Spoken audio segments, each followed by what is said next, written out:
C'est conformément à l'article 23 de la loi organique qu'il s'est tenu ce jeudi au Grand Hôtel Kinshasa, l'assemblée plénière de la CENI, cérémonie présidée par le président exécutif national de la CENI. Prenant la parole pour la circonstance, le président de la CENI, l'abbé Apollinaire Malou Malou, a insisté sur le rôle que doit jouer son bureau, caractérisé par l'intégrité et l'impartialité, tout en invitant à favoriser les intérêts politiques, mais viser les profits de la nation. En deuxième lieu, les processus et procédures devront garantir les valeurs fondatrices de l'acte de vote. Parmi ces valeurs, nous pouvons citer, sans être exhaustifs, l'impartialité et l'intégrité. Cette capacité d'agir d'une manière impartiale, en évitant de favoriser des intérêts politiques ou la corruption et en veillant à ce que les infractions à la législation, aux règles et au code des comités électoraux soient sanctionnées. L'impartialité va de pair avec l'intégrité, cette capacité d'être juste, exact. L'acquisition des kits électoraux de qualité, c'est l'un des défis logistiques que Malou Malou et son équipe comptent relever. L'acquisition de matériel électoraux de qualité et le développement de programmes dans une optique de durabilité et de rentabilité, ainsi que l'efficacité dans la prestation des services. L'attachement à la qualité du service, un service de qualité, en particulier aux électeurs et aux candidats. Pour améliorer leur travail, le nouveau bureau de la CENI compte activer dans un délai raisonnable des concertations avec toutes les couches de la société pour contribuer à la réussite de la seconde étape des élections.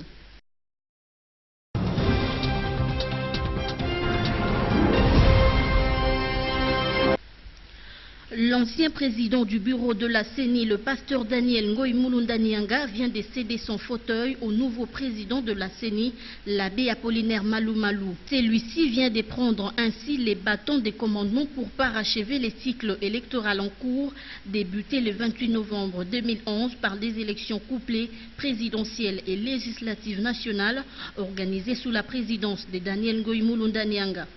Au cours de la remise et reprise tenue ce jeudi dans la soirée au siège de cette institution d'appui à la démocratie, le président entrant a reconnu les progrès réalisés par son prédécesseur dans le processus électoral malgré les conditions difficiles. Le nouveau bureau de la CENI a un défi énorme à relever, à savoir organiser des élections provinciales, municipales et locales pour doter les pays des institutions de base.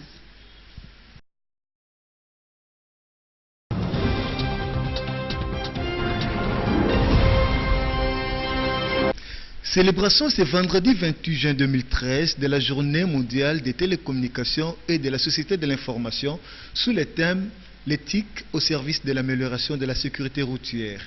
Journée à laquelle a pris part des opérateurs des télécommunications et plusieurs ingénieurs congolais. Le ministre des PTT et Nouvelles Technologies, Kinké Moulumba, a à cette occasion attiré l'attention de l'assistance sur la bonne utilisation de nouvelles technologies de l'information et de la communication. En effet, le monde actuel évolue au rythme de NTIC, ce qui est une technologie à capitaliser, mais cependant un danger permanent pour la population de la connectivité. J'ai compris que les nouvelles technologies de l'information et de la communication font partie intégrante aujourd'hui plus que jamais dans la vie de tous les jours.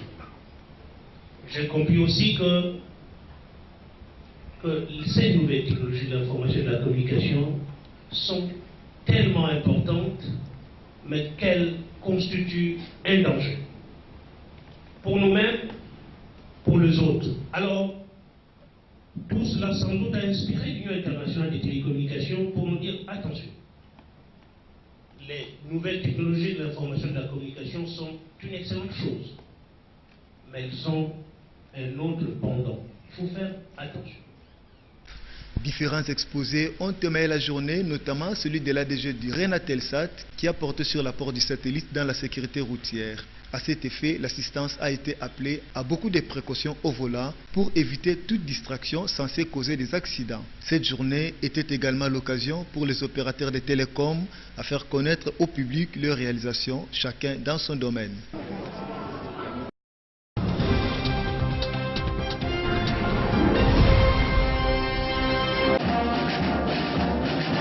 L'Assemblée provinciale de Kinshasa a clôturé ce vendredi 28 juin sa session ordinaire de mars. Loin de faire le bilan de la dite session, le président de l'Assemblée provinciale a appelé aussi bien les députés provinciaux que la population quinoise à plus de conscience et de responsabilité face aux enjeux de l'heure. C'était également l'occasion pour Roger Ntingui à saluer la mise en place du nouveau bureau de la CENI, une démarche d'après lui qui vise la décrispation du climat politique ainsi que la poursuite du processus électoral en cours. Il faut bien saluer la promulgation par le chef de l'État de la loi portant désignation des nouveaux membres du bureau de la Commission électorale nationale indépendante.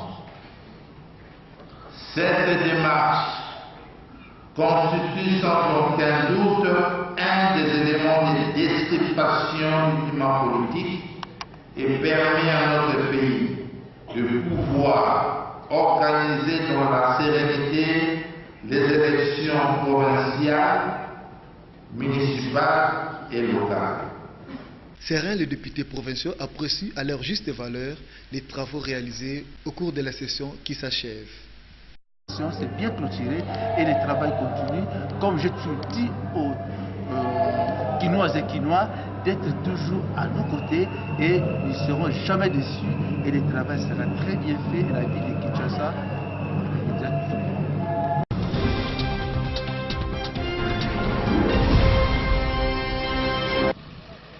Ici, c'est l'arrière-province de Kinshasa.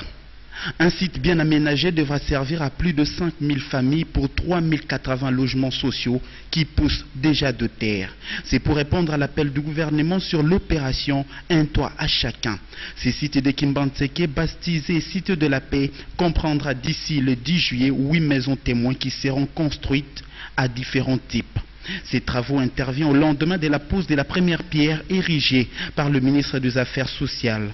Tout cela pour répondre à la vision du chef de l'État sur la révolution de la modernité, témoigne le coordonnateur de ces projets. Mais je pense que vous êtes en train de voir la matérialisation de ce projet. Nous avons dans un premier temps estimé construire 8 maisons témoins représentant les différents types de maisons. Il y en a 6.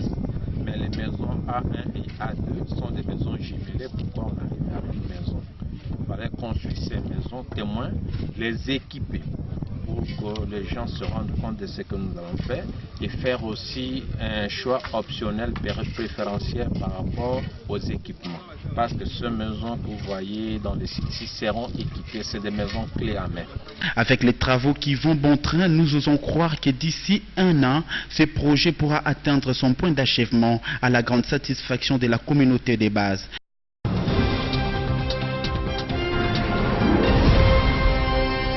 Le ministre de la Défense libyen démis de ses fonctions. Début mai, le ministre de la Défense avait déjà soumis sa démission, mais il était resté sans suite. Cette fois, Mohamed El Barghati a bel et bien dû quitter son poste suite aux violences qui ont frappé les villes de Tripoli et de Sebna. En cause, l'ancien ministre de la Défense se voit reprocher la situation sécuritaire précaire du pays, qui a abouti à des combats mercredi dans la capitale. Les membres du Congrès général national ont demandé au ministre de la Défense de démissionner, même si je lui ai demandé de rester pendant un certain temps, en raison de la situation chaotique du pays. Cependant, aujourd'hui, le ministre de la Défense sera libéré de ses fonctions et nous allons attribuer un nouveau ministre de la Défense. Ce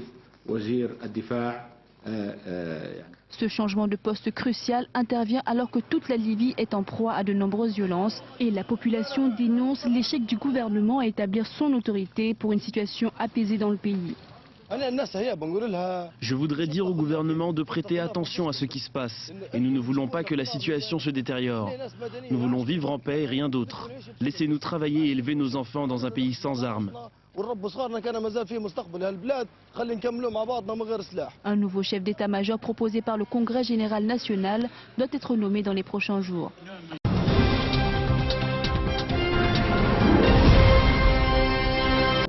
pour faire face aux menaces terroristes et menaces des organisations criminelles. On a fait récemment cette réunion à Yaoundé sur la piraterie maritime. Le président Mahamadou Issoufou, au terme de son séjour, a adressé une invitation à son homologue, le président Teodoro Obiang Nguema Bazogo, afin qu'il effectue une visite au Niger qui donnera un nouveau souffle à la coopération entre le Niger et la Guinée équatoriale.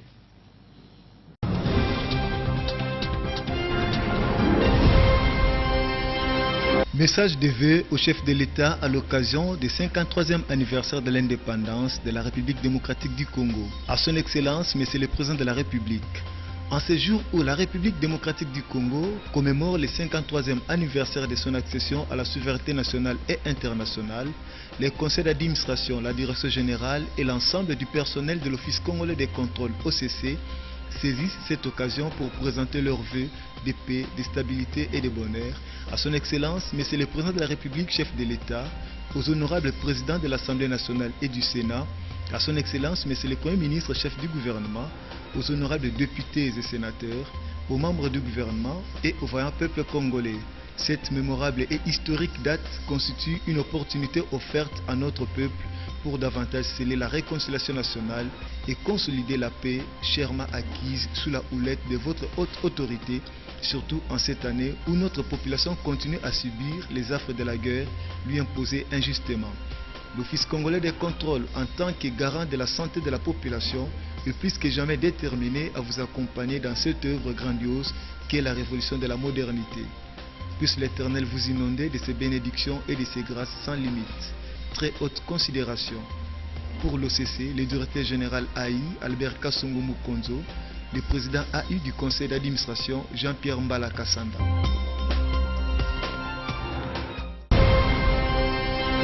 À l'occasion des festivités marquant la 53e année de l'accession de notre pays à la souveraineté internationale, les conseils d'administration ainsi que tout le personnel du Fonds de promotion de l'industrie FPI présentent leurs vœux le meilleur, de prospérité et de paix à son Excellence M. Joseph Kabila Kabange, président de la République, chef de l'État. En cette mémorable journée, il est impérieux que le peuple congolais se rappelle le passé et regarde l'avenir avec plus d'ardeur et de sérénité pour l'émergence du Congo à travers la politique de la révolution de la modernité. Que l'Éternel Dieu vous accorde sa grâce et sa protection pour que jaillisse au cœur de l'Afrique et dans la concorde un Congo moderne, puissant et prospère. Pour le FPI, Constantin Mbengele, administrateur directeur général, Gaston Kisanga Kambongelo, président du conseil d'administration.